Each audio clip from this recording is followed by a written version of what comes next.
tayo sa kanya. Kaya eto po, malapit na magkaroon ng pakpak. Susunod ako. Pero lang ko ito, hindi pwedeng magkapakpak. Kasi hindi siya makakalipad, mabigyan. Joke lang po. Tawagin po natin Sister Oli Budista, isa po sa women's. President po namin ng women's. Magbabahagi ko ng salita ng Diyos sa gabi. Kung kayo mag-alala, 2 minutes lang po ito. Para hindi ko kayo mainip, tsaka hindi kayo makatulog. Yan. Salamat po sa mga testimony nyo. At sabi nga, meron dalawang gagraduate. Naalala ko po sa Mother Church sa atin, sa Malabon. Sa bansa, pagka po meron gumagraduate, ay ito po ang isang tipa. Yung iba po nawawala. Pero yung iba na umalis, ay patuloy pa rin nagpapala sa Mother Church. Ito po ang tandaan nyo ha. Marami po kaming naging scholar doon, maraming pinag-aralan church. Pero yung ibang nakalimot, hanggang ngayon, nagsisikay pa rin.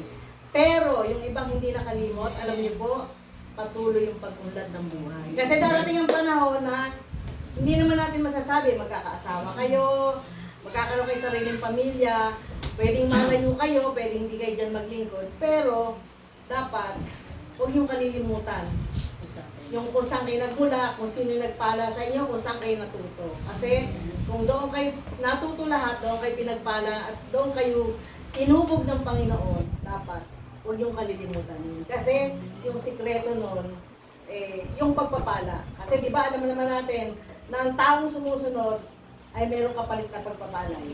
Amen. Sige po, tugtungan ko din yung testimony ni Erwin. Sabi ko nga sa inyo, 2 minutes lang to eh. Nung kung may nag-scam, may nag-chat sa kanya, ay daming, ilan yung nakakuhanan na, Erwin, ano? Dami din eh, yung iba hindi ko nakatala na eh. Ngayon, isa't isa sa amin ay chinachat din. Sabi niya, ngayon ako nag-chat yan sa akin, sabi, Nang, emergency, may sakit ang anak ko. Sa isip ko lang, miniskol ko. Pinatayan ako. Ikaw ba kung mangungutang kapag miniskol mo, papatayan ka? Siyempre, minsan kasi, wisdom kailangan natin eh. So sabi ko, may laman naman ng Gcash ko. Sabi ko, walang laman Gcash ko, punta ka dito. Hindi nagpunta. Hindi si Erwin ko. Diba? Yung sumunod nung tinawagan ko siya, parang nag-ano siya, Nang, hindi ako yun. Diba? So dapat, sabi nga kanina, dapat magkaroon din tayo na talino kung paano natin hahadlangan yung mga gawa ng kaaway. Kaya, salamat sa Panginoon kasi kahit marami yung nais-scam, naibalik pa rin. Yun yung kabutihan ng Panginoon sa buhay ng isang anak niya na patuloy na nagiging tapat sa kanya. Amen! Amen! Sige po, sa ngayon, sa gabing ito, nakikita ng Bible? Cellphone. Sige, buksan po natin sa Santiago 1:22 hanggang 25. Sige, ano may Bible? Santiago 1. O sige, babasahin ko na lang. Sabi dito, mamuhay kayo ayon sa salita ng Diyos. Kung ito'y pinapakinggan lamang ninyo, ngunit hindi sinasagawa, dinadaya nyo ang inyong sarili. Sa 23, sapagkat ang nakikinig ng salita, ngunit hindi sumusunod dito, ay katulad ng isang taong tumitingin sa salamin. Verse 24, at pagkatapos makita ang sarili, ay umaalis, at kinakalimutan ang kanyang anyo. Sa verse 25, ang tao nagsasaliksik at nagpapatuloy sa pagsunod sa kautosang ganap na nagpapalaya sa tao, ang pagpapalaya ng Diyos sa lahat ng kanyang gawain.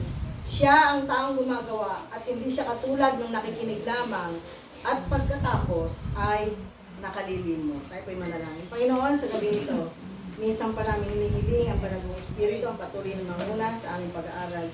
At nawa po, Panginoon, ang mga salitang ito ay hindi lamang namin marinig katulad po ng aming nabasa, kundi dapat po namin itong isagawa. Maraming salamat. Ito pong aming dalangin. In Jesus' mighty name. Amen. Kapag ka po tayo humaharap sa salamin at nakita natin yung itsura natin, tapos nakita mo yung itsura mo, parang, ay, kulang pa sa kilay. Ano gagawin natin? Dadagdagan. Ay, meron akong doon sa mata. Ano gagawin natin? Alisin. Sabi, pagka pala tayo, ay katulad ng binasa natin, yung tao na humarap lang sa salamin, tapos kinakalimutan agad yung sarili, ay parang baliwala lang yung kanyang ginawa, parang humarap, tapos parang kinalimutan na, ganun lang. Pero, para daw yung, pag nakinig ka ng salita ng Diyos, tapos pinakinggan mo lang siya, hindi mo naman siya sinagawa, baliwala lang. Sino po nagde-devotion dito? Sige, taas ang kamay. Maging tapat tayo, ha? Maging tapat tayo. Nagde-devotion, nagbabasa ng Biblia. Yan, sige. Hindi, kasi nakikita naman ni Lord talaga kung sino eh. Hindi naman po masama, hindi naman sinabing araw-araw. Kung talagang busy ka, ang importante nagde-devotion ka kahit 2 beses, 1 beses. Alam nyo, importante yon, diba? Pero sa ating pag-aaralan ngayon, sabi, number 1, God require us to both searchers and doers of the word. Sabi po, si Lord daw, nire-require tayo na magsaliksik at maging tagasunod ng salita ng Diyos. Diba? Sa verse 22, sabi dito, mamuhay kayo ayon sa salita ng Diyos. Kung ito'y pinapakinggan lamang ninyo, ngunit hindi ito sinasagawa, dinadaya niyo yung sarili niyo. Parang katulad lang ng natalamin tayo. Pagharap natin sa salamin, tinignan lang natin, tapos umalis na tayo. Parang ganun din, kung tayo nakikinig ng salita ng Diyos, nakinig lang dito, pinasok dito, nilabas dito, hindi naman natin sinasagawa. Kapatid, baliwala yun. Huwag ka na lang makinig, sasabihin ko sa inyo, kasi sabi rin sa Santiago to, ang nakakaalam ng mabuti na dapat niyang gawin, pag hindi niya ito ginagawa, siya ay nakakasala. So, nadinig mo na eh. So, diba, ito yung utos dito sa verse 22 eh. Kung ito'y pinapakinggan lamang ninyo, ngunit hindi nyo sinasagawa, dinadaya nyo yung sarili. Hindi po ako may sabi nun ha. Ito, kaya dapat, sabi, tinawag daw tayo para